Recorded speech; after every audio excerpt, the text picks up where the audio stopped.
Welcome to Baobab.net, the international students communication platform.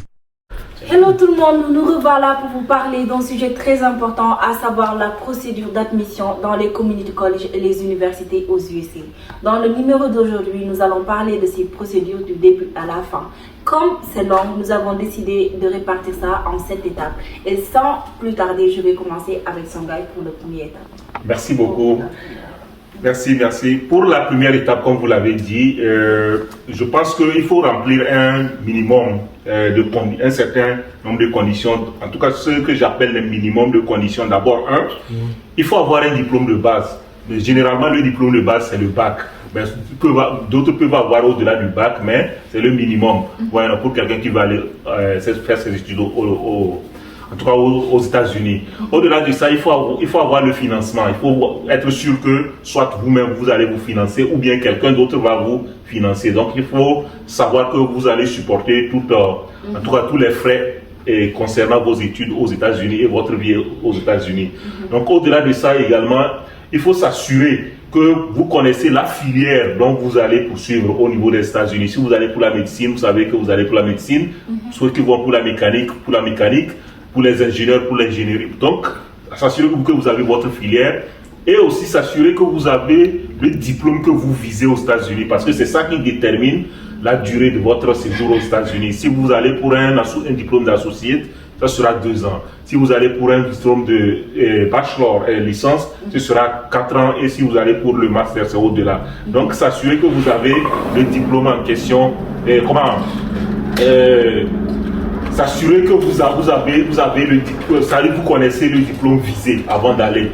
Au-delà du diplôme visé, d'autres établissements, il y a aussi la condition de la langue. Puisque les États-Unis c'est un pays anglophone, vous allez dans un pays pour étudier en anglais, donc il faut commencer par vous familiariser avec la langue anglaise, soit en allant dans les écoles, soit en cherchant par quel mécanisme vous allez étudier l'anglais dans votre pays avant d'aller. Donc voilà, d'une façon ramassée, un minimum de conditions dont il faut remplir pour commencer son projet d'études aux États-Unis. Mais je rappelle que par rapport au projet d'études aux États-Unis, nous avons fait une vidéo la dernière fois, les gens peuvent aussi aller regarder et ils vont s'informer. Magnifique. Alors déjà, comme Songai l'a dit, il faut au préalable avoir des idées claires. Après avoir eu les idées claires, maintenant il est temps de passer aux deuxième étape, à savoir la recherche et le choix de community college et d'université. Et nous avons identifié 2 options. La première option, c'est qu'aujourd'hui, si vous avez des amis ou bien des connaissances ou un membre de votre famille qui vit déjà aux USA, vous pouvez demander à cette personne de voir dans la ville où il vit, ou peu importe la ville en tout cas qui vous intéresse, les community colleges et les universités qui accueillent des étudiants internationaux. Une fois fait, maintenant ce sera à vous de choisir lequel de ces universités vous voulez envoyer votre demande d'admission. Par contre, si ce choix-là ne s'offre pas à vous, il y a une deuxième option qui est d'aller sur Google, qui est un moteur de recherche assez connu et très fiable. Sur la barre de recherche, maintenant, vous allez écrire selon vos critères, selon, ce à quoi vous aspirez. Par exemple, il y en a qui, aujourd'hui, ils recherchent des établissements moins coûteux, qui accueillent des étudiants internationaux et qui sont dans des villes assez, pas denses, en fait. Voilà, si c'est ce que vous recherchez, écrivez ça sur la barre de recherche et vous verrez une liste de ces établissements et vous allez choisir. Par contre, si votre recherche est centrée sur la qualité d'études, n'hésitez pas, tapez par exemple les établissements qui offrent une meilleure qualité d'études ou bien meilleur taux de réussite, whatever, cela dépendra de vous. Et là, vous aurez une liste de ces établissements-là. Et maintenant, top, c'est parti. Vous pouvez passer à l'étape suivante qui sera développée par Abdul. Voilà. Merci beaucoup. L'étape suivante, une fois l'école, l'université ou le collège choisi, ça sera maintenant de soumettre sa demande d'admission. Donc la demande d'admission, elle comporte des documents que l'établissement vous demande. Et la meilleure des manières de savoir qu'est-ce que je dois mettre dans cette demande, c'est d'aller sur le site de l'école, aller dans l'espace étudiants internationaux, et là vous verrez tout ce qu'il faut fournir pour une demande d'admission.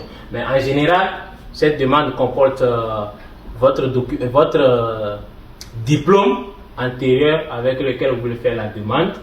Ensuite, les preuves linguistiques, si l'école l'exige, bien sûr, parce que d'autres écoles ne l'exigent pas. Ensuite, l'important aussi, c'est la capacité financière, c'est-à-dire le relevé bancaire pour montrer que, ok, j'ai les fonds nécessaires pour venir poursuivre mes études aux États-Unis. Donc, il faut aussi une copie du passeport. Et mis à part cette copie, je pense que tous les autres documents doivent être traduits en anglais si ils ne le sont pas. Voilà. À part ça, je pense que sur le site de l'école, vous trouverez par quel moyen leur faire parvenir votre demande. Si c'est par email ou bien si c'est par la poste, ils vous le diront et il y aura les coordonnées. Donc, ce que je dirais, c'est de s'assurer qu'on fournit ces coordonnées qui sont, c'est-à-dire que vous n'aurez pas à changer après ou bien quelque chose comme ça. Donc, fournir les bons coordonnées pour qu'après, l'école vous revienne là-dessus et que vous échangez avec l'école en fait. Wow. Magnifique. Alors, on continue avec Kenny pour la prochaine étape. Donc, après avoir soumis votre demande d'admission, l'université que vous avez choisie va prendre son temps pour analyser vos documents. Ce que je veux dire par analyser, c'est-à-dire que l'école va vérifier si vous êtes éligible pour pouvoir étudier aux États-Unis.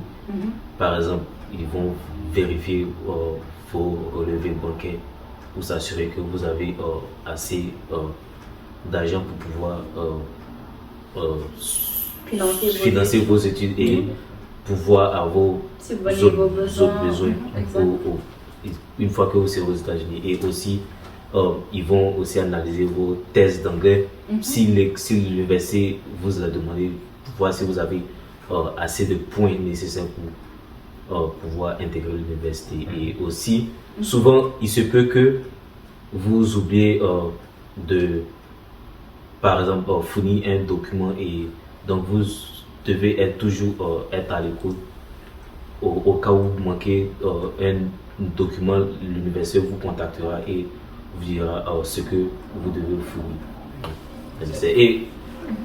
Et le dernier point, c'est que vous devez vous assurer que vos documents soient en ordre et légaux, parce qu'ils vont vraiment prendre le temps pour s'assurer que tout est en ordre.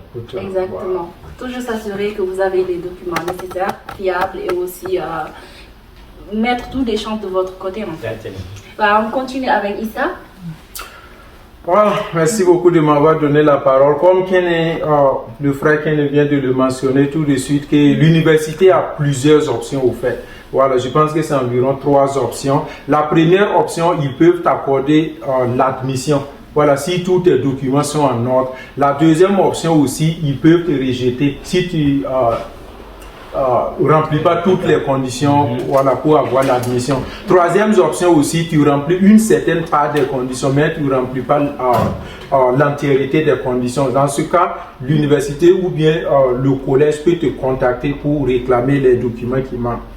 Une fois maintenant que l'admission a été reçue, ce qui reste à faire maintenant, c'est de te préparer pour l'interview. Voilà, l'interview, je pense que c'est une forme que tu pars en ligne, une forme que tu pars en ligne et puis tu remplis, etc. Mais avant d'aller le jour J de ton interview, il faut s'assurer d'avoir payé les frais de ton service. Ça aussi, je pense que ça se paye en ligne et puis d'autres parties aussi, tu peux payer ça aussi dans les banques, etc. Le jour de ton interview, maintenant, l'argent va te voilà, celui qui va t'interviewer, il va te poser une certaine question. Les questions ne sont pas standards. Voilà, on ne peut pas dire, voilà, il va poser tel genre de questions. Tout dépend du nombre de questions et puis, bon, la motivation de l'agent, etc. Mais il y a des questions qui aiment venir le plus d'ordre, quel est le but de votre voyage? Voilà, généralement c'est la première question d'habitude. Je ne sais pas en tout temps, mais généralement ce sont les questions qui peuvent venir d'ordre. Quel est le but de votre voyage? Dans ce cas, bon, je pense que c'est une question très très simple, mais en même temps un peu compliquée aussi. Puisque quand tu dis seulement que je pars aux États-Unis pour étudier, c'est très très simple. Mais en même temps, c'est mieux de toujours détailler, puisque tu veux mettre toutes les chances de ton côté pour avoir l'admission. Voilà, pour avoir le visa. Genre, tu dis seulement que je pars à l'université. Je pars à Pace University qui se trouve dans l'État de New York. Tu donnes le nom de l'État et puis tu donnes l'université, l'État. Tu donnes plus d'informations à l'agent, genre pour l'impressionner. Plus tu donnes l'information, plus l'agent se sent beaucoup rassuré. Voilà. Genre aussi, après, quel est le but de votre voyage? Il peut aussi entamer des questions, genre quel est le sponsor qui va payer vos études? Voilà, je pense que à l'ambassade, je pense que c'est d'habitude, c'est le relevé bancaire. Est-ce que vous payez à l'ambassade pour l'interview? Est-ce que vous payez à l'ambassade pour l'interview? Après avoir payé service, est-ce que vous payez encore à l'ambassade? Oui, évidemment, j'avais oublié ça aussi. Le jour de l'interview aussi, je pense qu'il y a des frais aussi qu'il faut payer. Voilà, avant de commencer l'interview, il y a des frais que vous devrez payer. Je pense que ça, tout dépend autour dans les intervalles de 100 000 environ comme ça. Voilà, il peut te poser, genre, quel est le but de votre voyage? Qui va payer votre études? Genre, le sponsor. Et puis, troisième question, il peut vous poser aussi, vous allez rester aux États-Unis pendant que, genre, la durée de votre voyage. En ce moment, plutôt que de dire, je vais rester 6 ans ou 8 ans, tu donnes des informations d'ordre 2 ans pour l'associé, 4 ans pour le bachelor, 6 ans pour le master ou 8 ans pour le doctorat. Voilà, par rapport à Nighton, plus de toutes les informations sont déjà mentionnées dans ton Nighton. Et puis la dernière question, pas la dernière question, genre une autre question aussi qui peut venir, c'est genre pourquoi vous avez choisi les États-Unis au détriment de la France, la Chine ou bien les autres, mais pourquoi vous avez choisi les États-Unis? Puis ça aussi, c'est une question qui peut venir. Puis les États-Unis, c'est un pays francophone, votre pays généralement peut être un pays francophone. Voilà, il peut te dire pourquoi tu laisses les pays francophones et puis tu pars aux États-Unis qui est un pays francophone, anglophone. Voilà, en ce moment maintenant, c'est à toi maintenant de chercher maintenant les arguments nécessaires. Voilà, pour convaincre l'agent. Magnifique. Comme Je pense que, comme il a dit, les questions ne sont pas. Ouais, les questions ne sont pas standards. Cela dépendra de votre profil, voilà, de là où l'agent que tu rencontres. Voilà, les conditions. En tout cas, dans tous les cas, sachez que cette partie est très importante parce que c'est lors de cette interview que vous aurez la réponse en fait. Est-ce que vous aurez, comment dirais-je, le visa. Exact, le visa ou pas. Dans le cas où, par chance, vous avez le visa, ce qui est magnifique, il faut maintenant préparer votre départ et tout se fait avec l'établissement qui vous a envoyé votre admission. Je sais qu'il y a le bureau des étudiants internationaux plutôt, qui sont désignés pour accompagner les étudiants qui viennent. Donc, ils vont vous accompagner du début jusqu'à la fin. Voilà, donc, oui, c'est que peut-être je peux ajouter, comme vous l'avez dit, la personne peut travailler avec l'établissement en question. Mais il y a une autre forme. Si vous avez des connaissances aux États-Unis, vous pouvez aussi vous baser sur ces connaissances. Vous préparez votre arrivée également. Exact. Et au-delà de ça, ce que je voudrais dire, c'est par rapport à nous aussi qui donnons les informations. Au cas où vous avez besoin de notre aide, n'hésitez pas également de commenter, poser des questions au niveau du bas. Généralement, en tant qu'Africain, on cache, on ne révèle pas les secrets de nos voyages. Nous, on comprend. Et bon, si vous avez un mécanisme par lequel vous pouvez nous contacter, nous sommes prêts aussi à vous accompagner dans ce cas. Peuvent nous contacter un peu, mais pour ajouter aussi, c'est toujours mieux d'expresser, d'écrire ça dans les commentaires. Quoi. Puisque d'autres personnes, ça peut aider d'autres personnes aussi qui ont voilà, dans le même besoin aussi. Donc ça répond à la question pour en même temps tout un bon nombre de personnes. Oui, je sais que c'est très important. Si nous avons décidé de faire la vidéo et de la publier, c'est parce que nous recevons beaucoup de questions des individus et nous avons voulu avoir une base de données consultable par tout le monde. Donc si si les questions sont venues dans les commentaires, je pense que ça aide aussi beaucoup de personnes à ne plus revenir à nous, mais Avec à les directement questions. avoir les réponses à leurs questions. je pense. Yeah. Et puis en plus aussi, on peut traiter aussi d'autres. Si on voit que la question est très pertinente aussi, on peut essayer de faire une vidéo sur la question et puis développer, Merci. donner plus de détails aussi. Merci. Voilà. Ça c'est vrai, comme vous l'avez entendu les gars, n'hésitez pas à commenter et si vous avez besoin d'aide, vous pouvez nous contacter en privé. Nous n'allons pas hésiter à vous fournir les informations nécessaires. Alors c'est tout pour le numéro d'aujourd'hui. J'espère qu'on vous a fourni beaucoup d'informations qui vont vous aider dans le cadre de votre projet d'études aux USA. Merci de l'avoir suivi et next time pour d'autres vidéos. Conseil de Merci.